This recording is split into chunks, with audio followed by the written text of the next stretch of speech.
Today, let's talk about a brand that we have never covered before, Hidisz, and we are going to talk about the MP145, a planar IEM.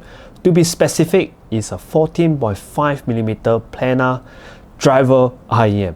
Wow, mouthful. So, hello guys, this is Jordan from Jordan Kit Review. Welcome back. Today, as mentioned, we'll be talking about Hidisz MP145, a planar IEM, which it was a long time since this channel has last covered really planar IEM, so it's good to have planar back.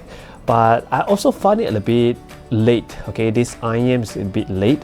I was late to review this, and they are also a little bit late to the game because whatever Planar Wars 1, Planar War 2, which was happening in early 2023 and in the midst of 2023 has ended by now. So whoever that wanted to get the Planar IEM would have already gotten one, and now might be a good time or might be a bad time because yeah, it depends on how their marketing works. Okay, I don't really know how the market works, so I think that it's good. Okay, good in a way that it's a window.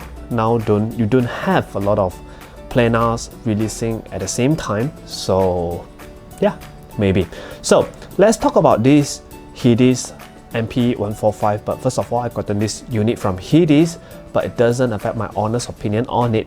So first of all, let's talk about the build. So the build quality on this, so the design, you can see that there is a shape of a wheel. Okay, so every purchase that you have made on this Hidisz MP145, I believe a certain percentage of it will go to the Whale and Dolphin Preservation Association, something like that. Okay, so if you would like to help animals, if you like whales or you like dolphins, you would like to save the world, yes, you can do so while at the same time listening to music. Okay, so this hobby is getting more and more healthy.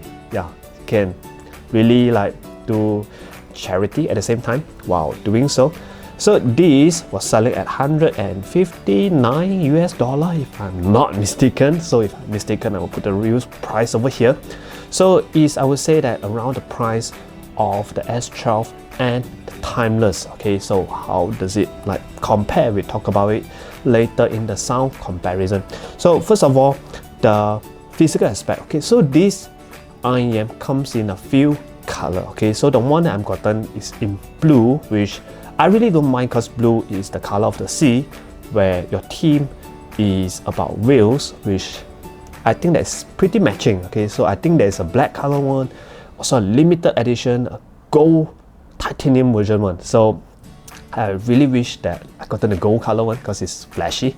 So blue, I don't really hate it as also. Yeah, I just think that it's okay. It's just very low profile. And the IEM, the shell actually is very big. Yes, it's quite huge. Might be one of the bigger one out there. Something like I would say bigger than even the Timeless. Just that Timeless, the diameter is very big, but it's not that big at all. Just that the diameter of the faceplate is big. But this whole IEM is big. Okay, but at least the shape of the nozzle and everything was designed very ergonomically. So when I wear it, it's still very comfortable to wear.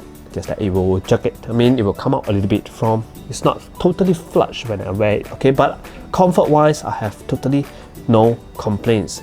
And the cable that they have provided are soft, and surprisingly, they even included 4.4, which is wow. Okay, so it's good. Okay, it's good. So I just find it very hard to use like 3.5 because my amp don't really have a 3.5 port, so I need to plug it.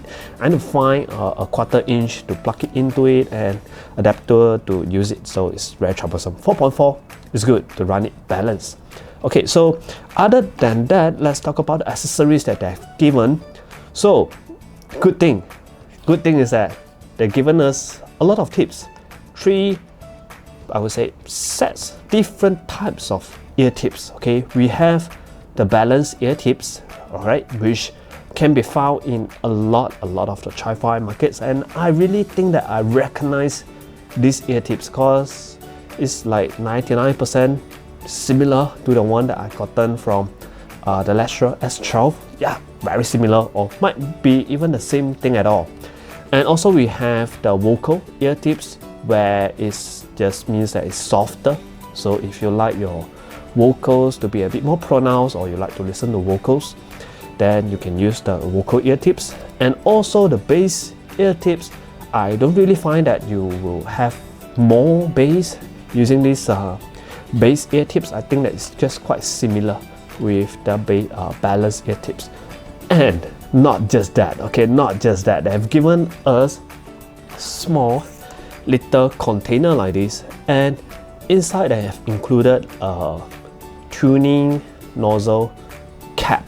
Okay, so it's not a tuning nozzle, because just that you can change the cap of your nozzle, where you have different mesh and then also different density of mesh going on, so that you can alter your sound a little bit, which is great because this hobby is a hobby of preference. So I mean, giving us all these accessories which won't cost the company a lot, and given us this, we can actually alter the sound based on everyone's preference. Okay, whatever that might be spicy for you might not be spicy for me. So maybe I like something a little bit more bassy, I can change to another nozzle cap. Okay, so all another tips which just give this IEM a little bit more room, or just a bit wider audience, which is a good job. Okay, so that's all for the accessories that I've given. Oh, one more and Hidisz, no case. What? Okay, at least we got this little pouch. Okay, a pouch, not a case. I believe for you guys who have already gotten a few IEM, you should have a lot of cases lying around, but they're giving us this pouch. I don't really mind because I don't use pouches, but then yeah, for you guys who really like case, they don't have a carrying case or box. Okay, so it's a pouch. So that's all for the accessories that they're given, and I really liking it, because normally you just get ear tips, that's all. So we have everything here, a lot of things. Okay, so at least a lot of ear tips. So physical aspect done. Let's talk about sound. Sound, I will talk about it using the balance nozzle cap. Okay, I need to emphasize. Okay, maybe I later will just say that it's a balanced nozzle. Okay, so basically just a cap. Okay, to mind you, and also using the balanced ear tip, because it's one of the most comfortable ear tips to use, both of them. Okay, and I will talk about other nozzle later, and other ear tips later. So this IEM, if I were to describe it, I would say that this is a warm, I would say balanced, and might be a little bit darkish in the treble region. Yes, so 3 do re mi, warm, balanced. If you really want to nitpick, then might be a little bit dark. That's all. Okay, so first of all, we talk about the bass. The bass is not the most bassy IEM out there. Okay, but it has the quantity of bass. Okay, it has the quantity. It's not lacking in bass in any way, but okay, but there's a but. Okay, this is the things that I dislike on this IEM. I think this is the only thing, right? This is the only thing, but it's in the bass, where bass by planar drivers, I expected it to be tactile. Okay, I expected it to be very fast, precise. Okay, if you want a reference, I would say something like a bass from S12. Okay, that is fast, that is precise, and just how to say, you don't have a lot of decay in it, but then it's still fun to listen to because it's fast.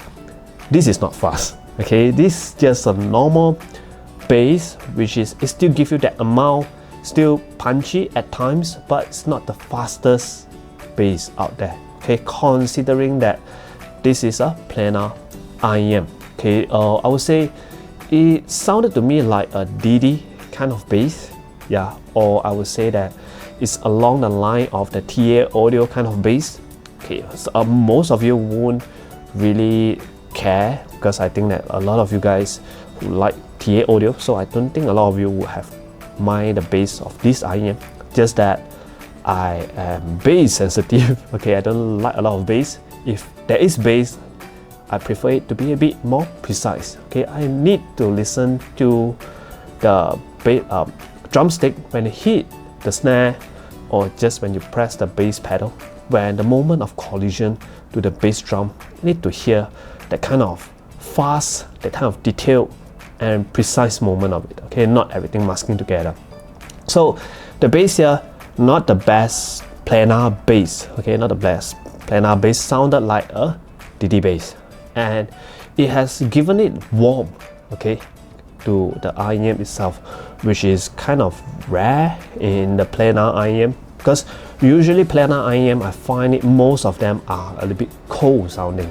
Okay, so this IEM is warm. Okay, like I said, when I describe this IEM, it's towards the warmish kind of sound. So this is warm, so it's given it a little bit more warm to the IEM, which you can listen to it a bit more.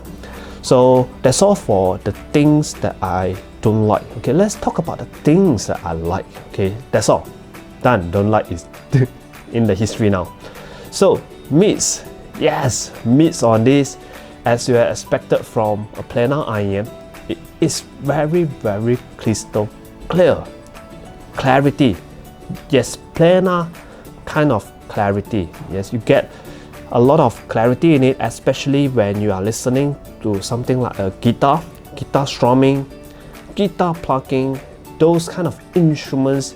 You get every single bit of it, and it's nice and precise as a normal planar driver will do. Okay, but it's not something like the S12 or the Timeless. Timeless and S12 are doing this region okay, but to me it's just a little bit sharp and harsh sometimes. Really, just a little bit too identical. Okay, too extreme to a level that it presented in a very planar timbre manner, where just not the most natural thing to listen to. Just sounded to me like it's digitally produced. Yeah, something like that. Sounded to me digital. So it doesn't sound to me too harsh, too cold, or too analytical on this MP145. I just find it to be very realistic and nice to listen to, especially when it comes to strumming. So the genre that I really enjoy listening on this MP145 are some country songs and some acoustic music, where you have some very casual guitar strummings and guitar pluckings. Just these instruments alone, it will sound perfect. Okay, and also when it comes to a more busy track, okay, it can handle a little bit better than the S12 and Timeless, where busy track on S12 and Timeless just a little bit too jarring, because it can be too, I would say the word again, harsh. Okay, it's too harsh. It's not happening here. Okay, it's not hot at all.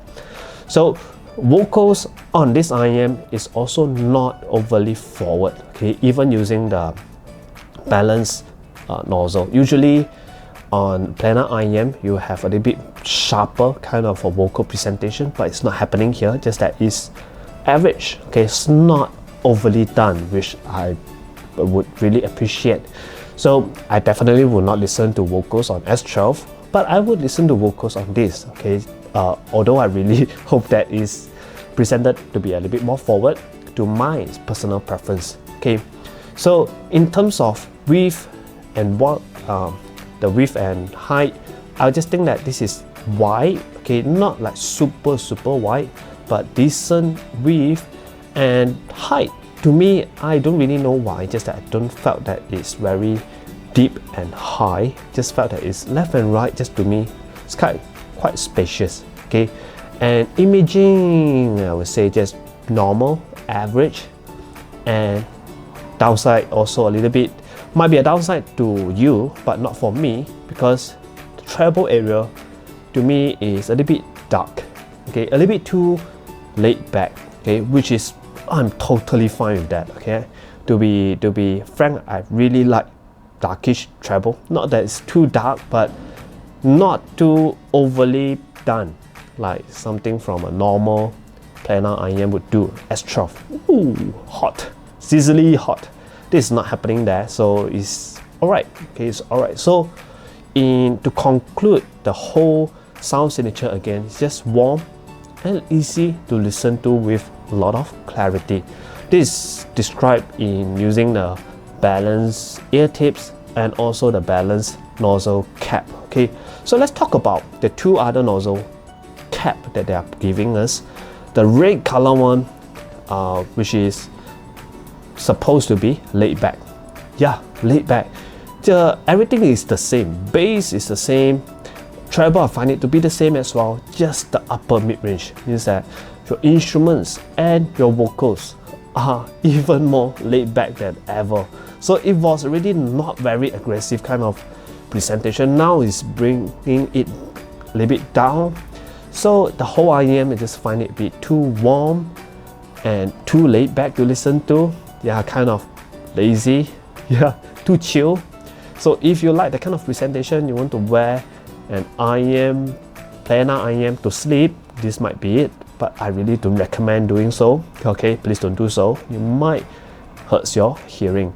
So red is too laid back. Okay, totally laid back. So if you are super sensitive to treble at all, then yes, please use the red color, which is a good option that they're given. To me, it's just overly dampened. And next, the next one is silver nozzle. The silver nozzle is the one that I'm using. Okay, so it has a little bit, just a little bit more upper mid-range than the balanced one. Okay, so it is the sharper one, the sharpest one among the three of them, but not that it's sharp. Okay, because the original balanced stock one that it came with is because of the darkish treble, the whole thing just don't sound too sharp to me at all. So that's why I want my vocal to stand up a little bit more, to just I would say to be a bit more pronounced. That's why I'm using the silver nozzle cap. And also you have that amount of bass to cover up, to compensate the overall sharpness of the IEM. So to be a bit more sharp doesn't hurt at all, and I don't really find it sharp. Okay, even on my amp, that if you having a very sharp IEM, it will make it a bit sharper, but to my amp it's alright. Okay, it's totally fine. So I think silver is the best for out of all of them. And if you guys are listening to like J-pop, I think silver might be good. Okay, silver might be good, or at least balanced. Red is definitely a no-no because your vocals will be far behind. Okay, just too laid back. And also the genres that are good for this IEM, like I say, is I would say acoustic, definitely acoustic, stuff with a lot of guitar or other instruments that are within this spectrum would be great. And I would say maybe a little bit of J-pop, okay, which don't have a lot of bass, maybe can be good also. Okay, not the best, but listenable. Okay, listenable. And last of all, let's talk about some comparison. So quite a very easy comparison because it's comparing against older planars around the price point. So that would be the S12 and the Timeless, because Timeless 2 is not out yet, and S15, which is the step up from S12, is way too expensive. Okay, that one is around like $400, $300 ish. So that one shall not be discussed here. So S12 and Timeless, the two most famous planar out there, and a lot of you will have it right now. I would say that planar, this MP145 is a little bit warmer. Okay, it's not cold sounding. To me, Timeless and S12 is cold and too analytical sounding. Okay, too planar-ish. Have that planar zing that I really hate. So MP145 don't have that at all. It's a laid back kind of a presentation. It's even more laid back than the Teen P1 Max, I believe. So warmish, and the bass, I would prefer the bass on the S12 and Timeless a bit more because they are tactile, they are fast, they are precise, they have a lot of detail in the bass. Okay, so I prefer the bass on those. MP145 here is the weakest point of MP145, but in terms of, I would say, mid-range and even the treble, I would prefer it over MP145 than the two of them, because the S12 and Timeless, it has clarity, super diamond like clarity, but it's sharp, okay, with the trade-off of it's a bit too sharp, too harsh at times. So it might be fun to listen to for like maybe 10 minutes or 15 minutes, but a little bit more than that, you'll be tired and fatigued. So on the MP145, just overall a smoother kind of experience. And treble, of course, again, is darkish if you like dark IEM. Not that it's very dark, okay, just that if you want something not too, you want to listen to something for 2 hours, I would think that the MP145 is just a better pick. Alright, and in terms of width and wideness, I think MP145 is not that bad as well. So overall, a very musical presentation. Just accept the bass. Don't know how I can modify it. Okay, maybe changing some cables, which I have not done so yet. And the ear tips, the bass ear tip definitely is not helping at all. So I'm still figuring it out how. So let me know if you have some interesting way to mod this thing. And I also saw on Facebook that someone just used a tweezer and then swap the foam, the dampening foam inside the nozzle. Okay, they replace it with something else that I bought online, which is, I think it's a great idea, but I haven't bought that yet. They use a lesser density foam. So I guess what they want to do is that they want to tune this a little bit more sharper, okay, more just want to make the bass a little bit nicer in that way, which is okay, very fun to experiment with. So that's all for my review of this IEM, and see you when I see you. Bye bye.